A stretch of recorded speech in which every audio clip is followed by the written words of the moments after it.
When to put out hummingbird feeders in South Carolina.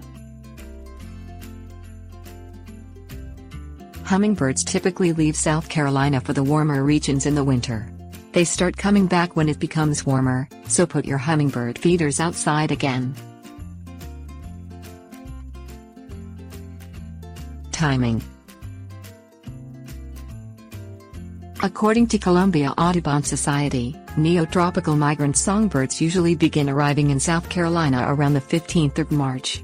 Put hummingbird feeders outside by March 20th to welcome the birds as they arrive. Cleaning. Clean the hummingbird feeders before putting them outside. Mix 1 tablespoon white vinegar and 1 cup water. Use the solution to rinse the hummingbird feeders thoroughly. Sugar solution. Columbia Audubon Society recommends filling the hummingbird feeders with a mixture of 1 part sugar and 3 parts water. Refill the feeders every week.